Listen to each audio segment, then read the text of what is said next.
Estamos de volta nesse terceiro e último bloco do programa Ponto de Vista. O assunto, união homoafetiva. Os convidados, Simone Tenório e Pastor Carlos. No bloco anterior, nós falamos relacionado à igreja, o que afeta a questão do impacto das uniões homoafetivas na sociedade. O pastor comentou referente ao momento em que estava no trânsito e viu um casal homoafetivo, né? E o impacto disso. Na saída do bloco eu perguntei, a mídia tem parcela nisso? A mídia propaga uma naturalidade que a sociedade aceita, porém a sociedade não aceita ainda? É muito fácil na tela, mas na vida real se torna muito mais difícil? Pastor, ou Simone. Eu posso falar um pouquinho. Quando a gente pensa na mídia, a gente pensa no capital e quando a gente pensa mídia no sentido mais das novelas, a gente tem que refletir também sobre o capital. Então, assim, as novelas hoje sempre acabam querendo representar a sociedade. É o que acontece na sociedade. As novelas colocam da maneira que elas conseguem. Obviamente, questiono muito a questão das novelas. Porque fica tudo muito simplista demais ou muito sem pé nem cabeça, né? Então, até porque você tem um país onde de pátria educadora nós estamos muito longe, né? Então você está aí criando crianças em escolas que até hoje não conseguem entender que a educação deve ser muito mais crítica, analítica e realista. Então você pega essas crianças, esses adolescentes, pré-adolescentes, pessoas em desenvolvimento e apresentam a imagem da mídia que tem um poder muito grande sobre a sociedade, infelizmente. Então, acho que Deus me livre, muito me livre, de falar em censura, mas temos uma sociedade muito frágil, no sentido da educação, que nos permite uma crítica e uma interpretação da mídia de uma forma mais saudável. Então, obviamente, as coisas impostas para a sociedade, não só relacionadas a uma afetividade, mas a tudo, né? A tudo, né? A figura feminina, a figura paterna, materna, e isso tudo as novelas jogam de uma maneira, e para uma sociedade onde a educação é muito frágil, é perigoso demais. Pastor? Márcio, eu entendo o seguinte, a mídia, na verdade, ela cumpre um papel, em primeiro lugar, a doutora falou das novelas, dá-se a impressão que a novela é um extrato do que acontece na sociedade. Eu acho que, na verdade, as novelas e a mídia, de modo geral, ela finda impondo para uma sociedade frágil aquilo que ela quer. Porque aquilo que é feito, talvez, às escondidas, ou com muita dificuldade, ou com muito desconforto, a partir do momento que a mídia coloca isso de uma maneira bem patente, ou numa novela, que é um veículo de comunicação de massa, então aquilo começa a parecer que é normal para todo mundo. Quando, na verdade, ainda não era. Passa a ser por causa da massificação. Por outro lado, eu entendo que algumas coisas me chamam a atenção. Quando os veículos de comunicação começam a colocar as coisas com tanta naturalidade, vamos falar da questão exatamente das uniões homoafetivas, do homossexualismo. Por que então os programas de humor usam tanto dessa pauta? Por que isso é tão engraçado? É um caricato. Isso, sabe, usa essa caricatura e ela é tão bem aceita. Aí cai na minha ficha o seguinte, que na verdade a sociedade não é tão liberal assim, como se tenta parecer. Porque senão isso não seria caricato. Senão isso não teria tão motivo de graça. Eu acho que isso mostra muito mais a realidade que a nossa sociedade não está com a cabeça tão aberta assim, mas toda a discussão está fazendo essa transformação. Então aí eu vejo uma certa ditadura na coisa, tá entendendo? Uma ditadura. Porque, na verdade, começa toda essa guerra, toda essa, que eu acho até que ela finda sendo muito mais guerra mesmo do que esclarecedora, porque cada um pensa o que pensa, quem pensa que não tem nada a ver, acha mesmo, vai ser, vai fazer, e quem pensa diferente, dificilmente vai mudar, a menos que a pessoa já tivesse uma tendência, um pensamento, e agora tudo isso aflorando do jeito que está, fica muito mais fácil, fica muito mais confortável vir à tona. Mas eu penso que a cabeça das pessoas não muda com tanta facilidade assim. Agora a mídia, ela cumpre esse papel de trazer o assunto à tona, de deixar relevante, de massificar, e isso começa a fazer com que seja natural. Aquilo que a maioria não entende que seja natural. Mas é o tempo que a gente está vivendo, mas eu, como pastor, continuo entendendo isso. É um desconforto que nós vamos ter. A doutora me fez uma pergunta aqui no intervalo, e eu acho interessante esclarecer. Não é porque uma pessoa faz um casamento legal no civil e chega na igreja que ele vai fazer. É necessário que essa pessoa já seja um adepto, já seja uma pessoa que abraçou aquela fé. Ele tem que ter abraçado antes, ele tem que ser uma pessoa em comunhão. Então o que acontece? Se a pessoa abraçou de fato essa fé, dificilmente vai acontecer isso. Dela chegar aqui, olha, eu casei lá e vou fazer. Porque quem passa por um discipulado, quem passa por um batismo, você está entendendo? Ele, na verdade, ele já sabe o que acontece. Então, dificilmente ele procuraria a sua igreja para fazer uma união homoafetiva. Porque, na verdade, ele já teria visto isso antes. Talvez a gente tenha outros problemas agora. O senhor acredita que possa haver uma judicialização dessa questão? Uma judicialização, uma obrigatoriedade por lei que se case ou não? Não acredito. A menos que o país deixe de ser laico. Nesse termo, nós não temos religião oficial. O casamento, como o senhor bem disse, as pessoas casam com uma certa frequência e descasam com uma frequência até maior. O casamento ele passa a ser um modismo. Então, por essa questão da moda, de eu vou casar. O casar significa véu, grinalda ou não agora. O casar significa a festa, a igreja e a festa. E isso acaba se tornando, como nós vemos nas novelas, os grandes casamentos, o final feliz, né? O the end, felizes para sempre. Pastor. Na verdade, a cerimônia religiosa de casamento, ela virou sendo uma coisa social. Um encontro social. Um padrão social. Não seria esse padrão social? E, na verdade, eu vou tocar num assunto aqui que talvez seja até desconfortável para algum líder religioso ouvir. Na Bíblia, não existe cerimônia de casamento. Certo? As pessoas se casavam. E as pessoas tinham uma festa de casamento.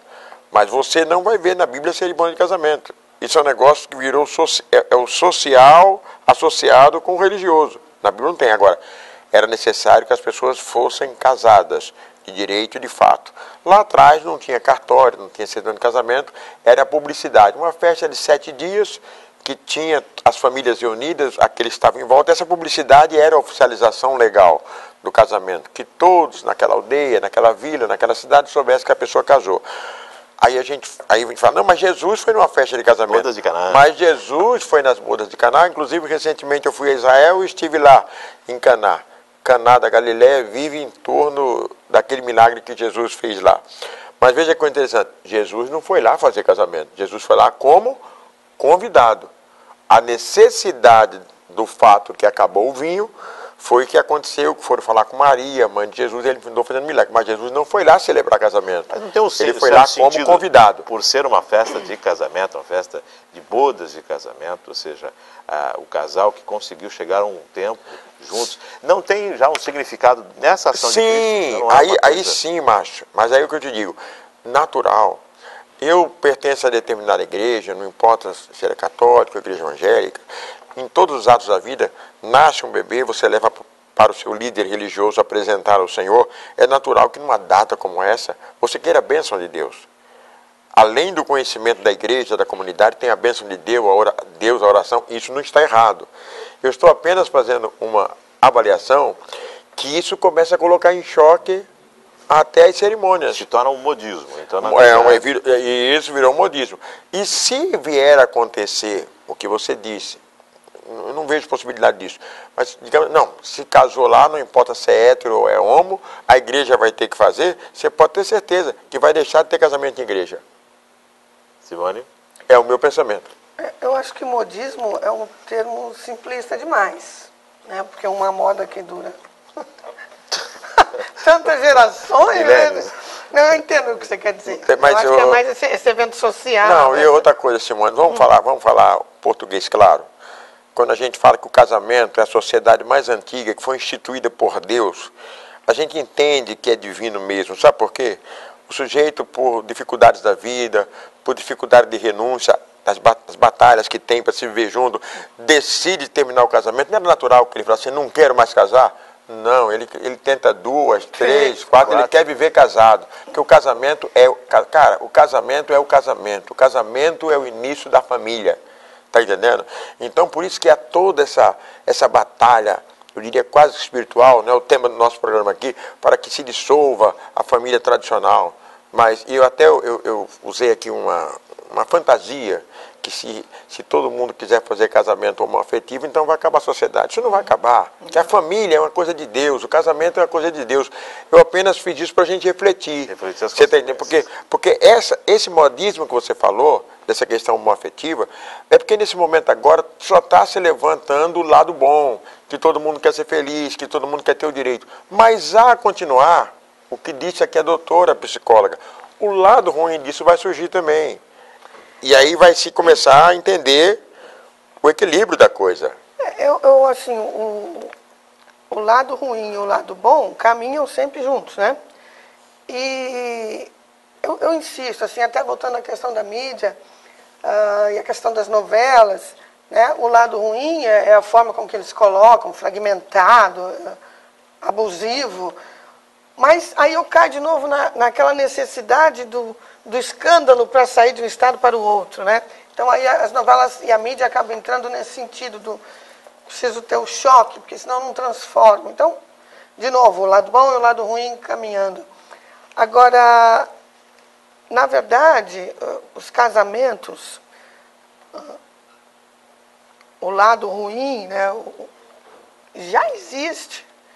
Né? As pessoas que vivem uma relação do mesmo sexo vivem discriminações fortes demais e sofrimento sério em relação a isso.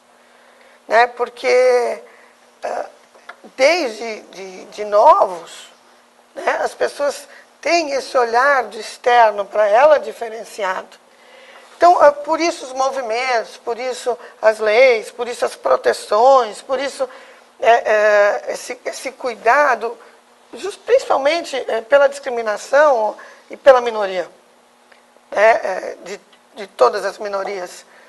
E na verdade, o casamento homoafetivo, que sofre, sim, além da discriminação social, que, de fato, por mais que se construa um olhar, no mínimo, mais respeitoso.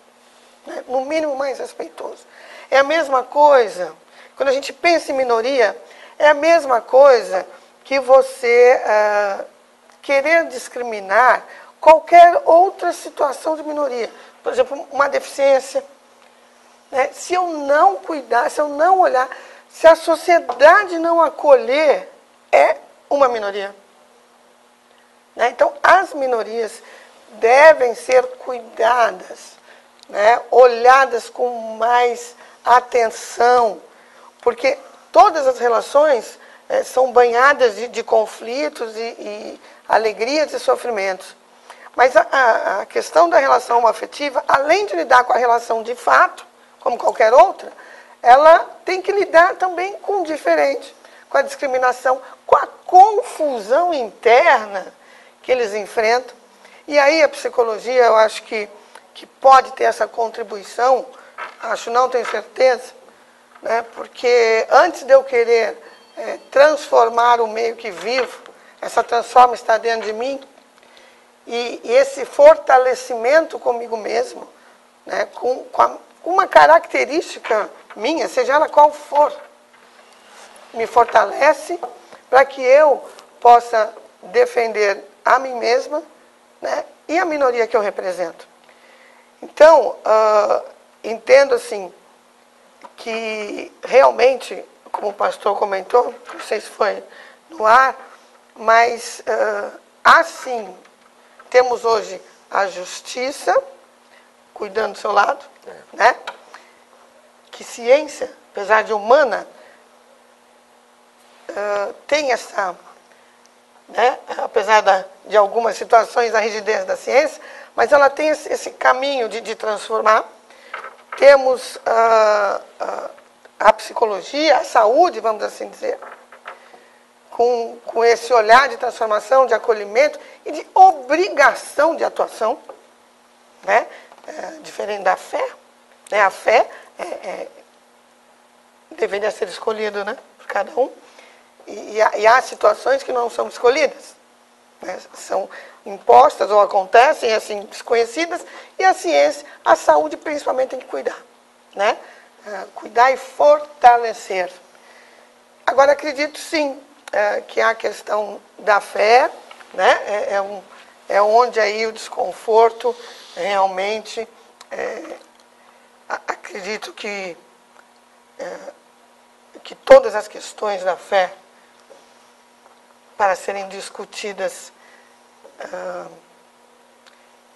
tem que ser muito respeitada. Eu vou citar um exemplo meu. Eu tenho fé, mas sigo uma ciência que estuda ser humano, estuda comportamento humano. A partir disso, o lidar com o humano é diferente, né? Eu diria mais angustiante, talvez. Então, pessoalmente falando, tem uma ligação muito forte com Deus, que nas minhas ações, na forma que eu levo a minha vida e minhas crenças, porém, tenho muita dificuldade de participar de um culto, seja que religião for, né? Porque a minha ciência fica pulsando muito forte dentro de mim. Mas tenho esse vínculo que, graças a Deus, me sinto iluminada. Porém, quando fui casar aqui em Cubatão, fui criada numa família católica, fui casar na igreja matriz. Na época, o padre virou para mim e falou assim: você não existe para mim. E eu acho que estava baseado nessa questão da presença, da existência na igreja. Do batismo, do né? Batismo, De toda... não só do batismo, que fui, né? Certo. Do exercício diário. Do exercício diário, da questão de estar lá, vamos assim de dizer. ser praticante. Não, eu pratico, só não pratico lá. Certo. Entendeu? E naquela época... Mas aí você veja, aí entra um conflito, porque a igreja como instituição, foi o que ele quis te dizer. Sim, então, aí ele me disse essa fala. Estou trazendo para a questão da relação homoafetiva. Quando aquele padre me falou aquilo, a minha tendência, pastor, é cair sempre... a minha ciência pulsa sempre mais forte. Eu conheci o padre, né? Nós aqui em Cubatão nos conhecemos todos. E aí aquilo me chocou muito, eu fiquei muito chateada, e aí fui atrás de outro padre que me aceitou, né? Dentro da minha característica de um ser humano, e até hoje estou casada há 28 anos. Né? Graças a Deus. Então, assim, eu acho que eu existo para Deus, né? Aí eu fico imaginando, nesse sentido, né, que naquele momento eu não tinha nenhum motivo de ser tão discriminada quanto fui, né? E principalmente porque eu acredito que fazer o bem, ser ética, ser uma cidadã atuante, ser uma profissional séria, acho que é o que Deus mais quer, por isso me ilumina tanto, né? Então, eu questiono o seguinte: como ficaria, né, essas pessoas que estão mais fragilizadas, né, que enfrentam, às vezes elas querem, nós precisamos da fé, é do ser humano, né? Acho sim que as igrejas todas estão com um problemão, né? Como é que vão acolher, como é que vão fazer, né? Enfim, mas eu queria deixar um recado, enquanto psicóloga. Tanto héteros como homos se fortaleçam, né? Se reconstruam para que vocês possam se identificar com o local e as situações que os respeitem. Márcio, Estamos chegando ao finalzinho, pastor Pois Carlos. Não, só para eu poder fazer a sua Ok. consideração. Só pegando um gancho aqui na sua fala, uma coisa que já está acontecendo. Porque, na verdade, às vezes a pessoa não é praticante, não é, mas a cerimônia religiosa, ela finda sendo também o social da história. E nessa hora aí, faz falta. Quer dizer, se você não tem, você fica meio fora do contexto. O que está acontecendo já? Nós já estamos tendo pessoas, líderes, apresentadores de TV, pessoas eminentes, que estão fazendo um casamento como se fosse uma autoridade religiosa. Há pouco tempo aqui, não sei se é permitido citar, mas foi público. No programa da Mais Você, da Ana Maria Braga, apareceu, ela foi convidada para fazer a cerimônia religiosa de uma união homoafetiva. Então, ela usou palavras brancas, palavras... É como se fosse um líder religioso, não era mais em quem ela falou em Deus e declarou os casados. Entendeu? Então, eu começo a entender que vai se surgir esse nicho aí para atender essa demanda. É o que eu estou vendo. A demanda, ou o modismo, é o que está acontecendo, né? Mas realmente, você disse aqui que as igrejas estariam com um problemão, se realmente as uniões homoafetivas forem uma coisa que aumentem tanto, aquela colocação que eu fiz aqui, as igrejas poderiam até ser dizimadas. É uma possibilidade. Mas eu não creio nisso. É uma questão do momento que nós estamos vivendo. A fé é maior. A fé é maior. Com certeza. As considerações finais. Estamos chegando ao finalzinho já desse bloco, estourando já um pouquinho no horário. Pastor, suas considerações. Quero agradecer, Márcio, a participação, a oportunidade de estar aqui com vocês, conhecer a doutora Simone. Foi um privilégio. Dizer que esse é um assunto complicado no momento que a nossa sociedade vive, mas eu não tenho a menor dúvida.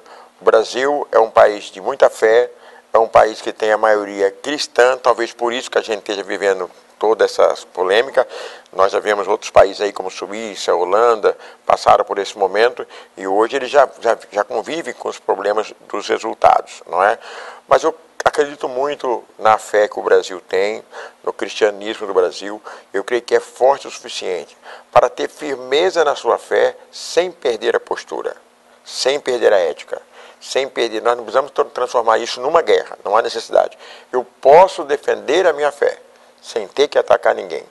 Desde que eu respeite e seja respeitado, eu acho que a gente vai muito bem. Porque essa paz, embora a gente tenha um país com muitos problemas, mas a gente sempre viveu em paz, essa é a minha esperança. Muito obrigado, pastor. Simone. Primeiro, agradecer o convite. É sempre muito gratificante poder levar um pouquinho do olhar da psicologia, e principalmente na cidade que amo tanto, que é Cubatão. E assim, o amor de verdade nos ajuda a compreender as coisas, a nos adaptarmos. E acredito que toda situação nova, precisamos sempre acalentar nossos corações e nossos olhares de mais amor e respeito a todas as formas de relações. Agradecendo a participação, Simone Tenório, também do pastor Carlos, agradecendo a sua audiência. Lembrando que esse programa também é feito por aqueles que vocês não estão vendo nesse momento, mas que estão atrás das câmeras, da técnica, fazendo tudo necessário e possível para que você possa nos acompanhar na sua TV Câmara. Agradecendo a sua audiência, permaneça na programação e até o próximo Ponto de Vista.